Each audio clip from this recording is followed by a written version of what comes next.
દહેગામમાં પશુપાલક ન્યાય સંમેલનમાં ગોપાલ રાયે સરકાર પર પ્રહારો કરતા કહ્યું, પશુપાલકની મહેનત છે, માલ તમે ખાઈ જાઓ એ નહીં ચાલે। નમસ્કાર, હું છું મમલ। તો આવો સાંભળીએ વધુમાં શું કહી રહ્યા છે ગોપાલ રાય। मैं दिल्ली से अहमदाबाद आया हुआ था।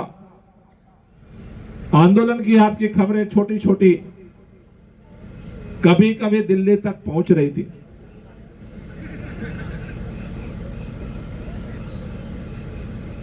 घनश्याम भाई का फोन आया कि आप अहमदाबाद आए हुए हैं, तो एक बार आज जो आंदोलनरत किसान हैं वो सारे इकट्ठा हो रहे हैं, सभी आगवान इकट्ठा हो रहे हैं,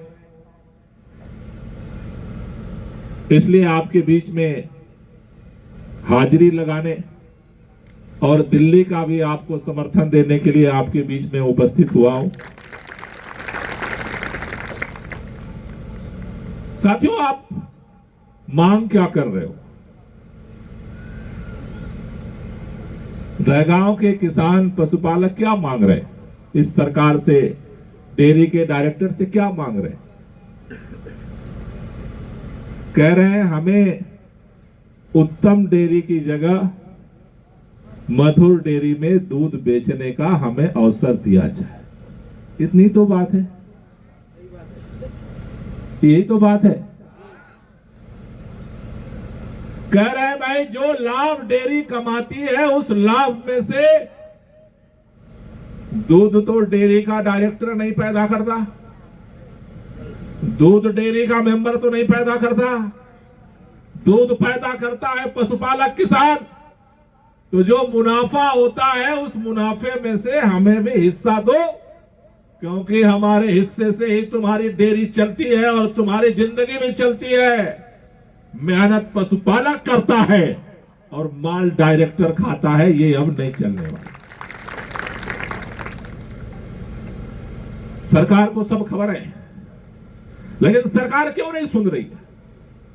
गांधीनगर से बहुत दूर दहगांव नहीं है, उसको पता है कि रात के 2 बजे भी दहगांव के लोग जिस दिन ठान लेंगे उस दिन मुख्यमंत्री का घर से निकलना मुश्किल हो जाएगा। ये औकात किसानों और खेड़ूतों पशुपालकों के अंदर है। ये रास्ता बंद करोगे, दूसरे गांव से पहुंच जाएंगे, दूसरे गांव का रास्ता बंद करोगे, तीसरे गांव से पहुंच जाएंगे, तीसरे गांव का रास्ता बंद करोगे, चौथे गांव से पहुंच जाओगे। अगर चप्पे चप्पे पे भी पुलिस लगा दोगे तो जब पुलिस सो जाएगी तब दहगांव के लोग गांधीनगर पहुंच जाएंगे। इसके लिए तुम इस बात को लेकर के बेखबर रहो। लेकिन उसके बाद भी इतने दिनों से किसान लड़ रहे हैं, इतने दिनों से पशुपालक लड़ रहे हैं, महिलाएं हैं, पुरुष हैं, बुजुर्ग हैं, सरकार क्यों नहीं सुन रही है? सरकार को गुजरात के अंदर इस बात का एक घमंड है कि 23 साल से हमारा यहां कब्जा है, आंदोलन कर लो, जो मर्जी वो कर लो, हमारी सरकार नहीं हिलने वाली। सरकार को इस बात का घमंड है और सरकार से ज्यादा ये इतने डेयरी के डायरेक्टर हैं, वो अपने को सरकार का भी बाप समझते हैं, क्योंकि उनके ऊपर हाथ है। वो समझते हैं हमारा कोई क्या बिगाड़ सकता है।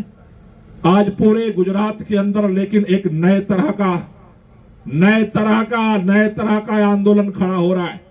मैं सरकार से केवल एक ही बात कहना चाहता हूं, वक्त बदल रहा है, हवा बदल रही है, रुख बदल रहा है, हलचल बदल रही है गुजरात के अंदर।